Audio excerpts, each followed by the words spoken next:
Let's kick this explainer off with a deep dive into the literal dirt. We are going to explore some absolutely mind-blowing, genuine archaeological wonders, confront some pretty wild modern myths, and figure out how to actually uncover the real story of our past. Because honestly, the real history is often way cooler than the fiction.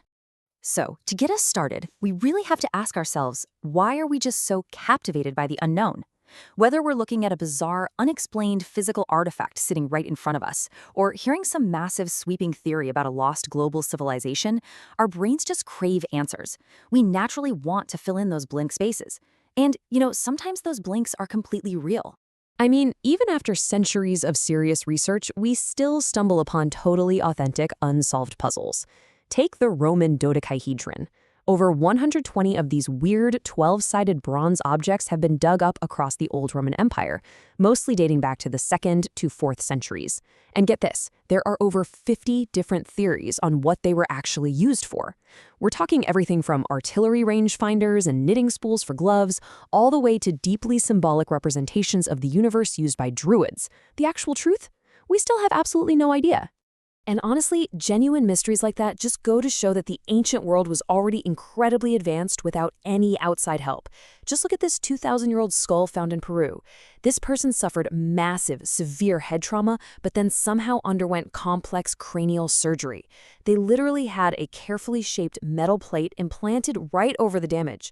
But here is the truly mind-blowing part. The bone actually grew around the metal plate. That proves the patient survived and kept living long after this extreme procedure. Plus, the skull's elongated shape tells us this was a highly elite individual. It's just wild medical knowledge that completely defies what we usually expect from that era. And the best part is, science is still uncovering breathtaking real mysteries literally right now. Just recently, by using artificial intelligence, archaeologists found 303 completely unknown geoglyphs near the famous Nazca lines down in Peru. We're talking about massive, ancient designs etched right into the earth that we didn't even know existed until modern tech helped us spot them. It really just goes to show you that the truth is often hiding right under our noses. But this deep fascination we all have with the unknown can definitely lead us into some pretty murky waters. Enter the OOPArt. This is a term that fringe theorists love to use, and it stands for out-of-place artifact. Basically, these are objects that are claimed to be found in an unusual context, things that supposedly challenge our conventional timeline of history or what humans were actually capable of back then. The idea is that these are things that, according to mainstream science, just simply shouldn't exist when or where they were found. Now, it helps to know that not all of these alleged out-of-place artifacts are created equal. We can actually break them down into 3 pretty neat buckets. First, you have your verified marvels, like the Antikythera mechanism, which is a completely real, incredibly complex ancient Greek computer, and, of course, our mysterious Roman dodecahedrons. Then, bucket 2, natural phenomena that just get mistaken for technology, like the bygone pipes or that famous face on Mars, which really just came down to poor satellite resolution. And finally, bucket 3 gives us outright modern forgeries and hoaxes, like the Cardiff Giant or those Inca stones that supposedly showed ancient humans riding around on dinosaurs. But here's the thing. Even when an artifact is 100% real, its purpose can get wildly sensationalized. Have you ever heard of the Baghdad battery? It's basically a ceramic vase, a copper tube, and an iron rod. Now, pseudoarchaeology will tell you this was an ancient galvanic cell used for electroplating, which I admit sounds amazing, but when you look at mainstream science, it actually just closely resembles a totally mundane, everyday Sassanid storage vessel used for keeping sacred scrolls safe. So yeah, no ancient electricity required. And this desire for sensationalism, it scales up dramatically to some massive modern myths, especially the myth of Atlantis. You might have heard this idea championed by folks like Graham Hancock on the Joe Rogan podcast. It's this theory of a lost, highly advanced global ice age civilization. And the claim is that survivors from this lost society essentially traveled the world and handed down the secrets of agriculture and monumental architecture to primitive hunter-gatherers about 12,000 years ago. We're actually seeing similar extraordinary claims popping up today, with pseudoarchaeologists completely bypassing the normal scientific peer review process. For example, a recent fringe theory tried to claim that satellite radar had somehow detected a massive, hidden ancient city buried 2,000 meters, that is 2 entire kilometers, beneath the Egyptian pyramids. But hold on a second. If you know anything about that specific radar technology, you know it only penetrates about 5 meters of soil, not 2,000. So the really crucial takeaway here is that while fake archaeology has to rely on imaginary hidden evidence or underwater cities we conveniently can't access, real archaeologists look at what is undeniably physically there.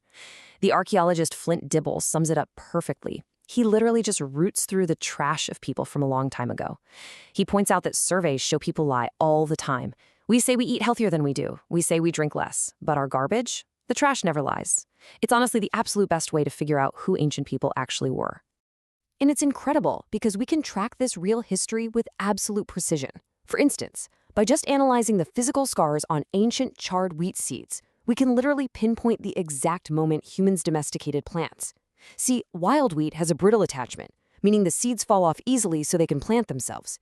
But once humans start harvesting it, they accidentally end up selecting for seeds with a tough attachment, the ones that stubbornly hang onto the stalk. By carbon dating these exact seeds, archaeologists definitively prove that Ice Age populations were absolutely sophisticated hunter-gatherers, not advanced agriculturalists who were gifted farming tech from Atlantis. The same goes for monumental architecture. When we look at something stunning like the massive stone circles of Göbekli Tepe in Turkey, the real story is right there in the dirt. It wasn't dropped out of the sky by ancient aliens or Atlanteans. The timeline clearly shows that Göbekli Tepe was built roughly 11,000 years ago by local hunter-gatherers. And at that exact same time, just slightly to the south, early farmers were actively building the Tower of Jericho. So what we're looking at is a known, incredibly dynamic historical period filled with complex societal competition and cultural evolution happening all at once.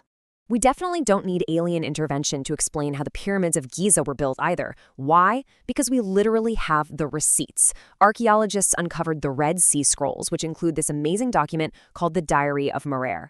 Merer was an ancient foreman, and his day journal is just a wonderfully boring, everyday log of his workings' daily progress.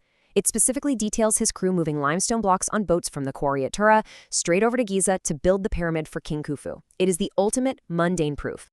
On top of that, hard scientific drilling completely ruins that wild theory about the 2,000-meter deep city under the pyramids. Geologists have actually drilled down into the Giza Plateau, and they found that the natural water table is only about 5 to 10 meters underground.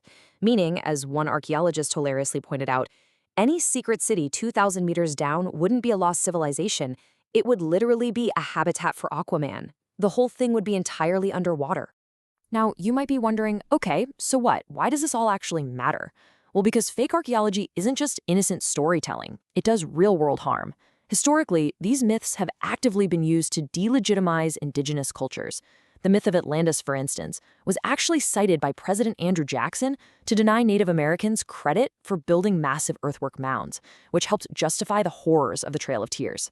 And even today, researchers warn that buying into pseudoarchaeology often acts as a direct gateway to much broader, dangerous modern conspiracies, like anti-vaccine movements, because it fundamentally undermines our basic trust in scientific experts. Plus, endlessly obsessing over a fictional, lost civilization that was wiped out by some mythical, cosmic catastrophe completely distracts us from studying reality. Real archaeologists are out there studying actual historical climate change, like the flooded lands of Doggerland off the UK coast, where rising sea levels very slowly displaced real hunter-gatherers. Understanding exactly how those actual ancient societies adapted to very real climate change gives us crucial lessons that we desperately need as we face our own rapidly warming climate today. So how do we actually fight back against this overwhelming wave of misinformation? Well, social scientists recommend a really clever rhetorical tool called the truth sandwich. Here's how it works. First, you state the truth. You pre-bunk the myth by anchoring everyone with a verified, fascinating fact, like our buddy Mir's diary. Second, you address the falsehood, introducing the bad information just so people know exactly what claim you're talking about. And finally, you reinforce with the truth again, closing the sandwich with the empowering scientific reality. It's a psychological trick that ensures the facts stick in your brain, not the fiction. I really hope this explainer gives you some solid tools to critically evaluate the history that gets presented to you online. When we actually take a close look, the real evidence left behind by our ancestors, even the stuff buried deep in their trash, reveals an absolute masterclass in human ingenuity and resilience. And it leaves us with a pretty provocative question. If the true story of human survival is already this magnificent, what vital knowledge for our own future are we actively obscuring when we choose to dig for comfortable fictions instead? Keep questioning everything, keep learning, and always rely on the evidence.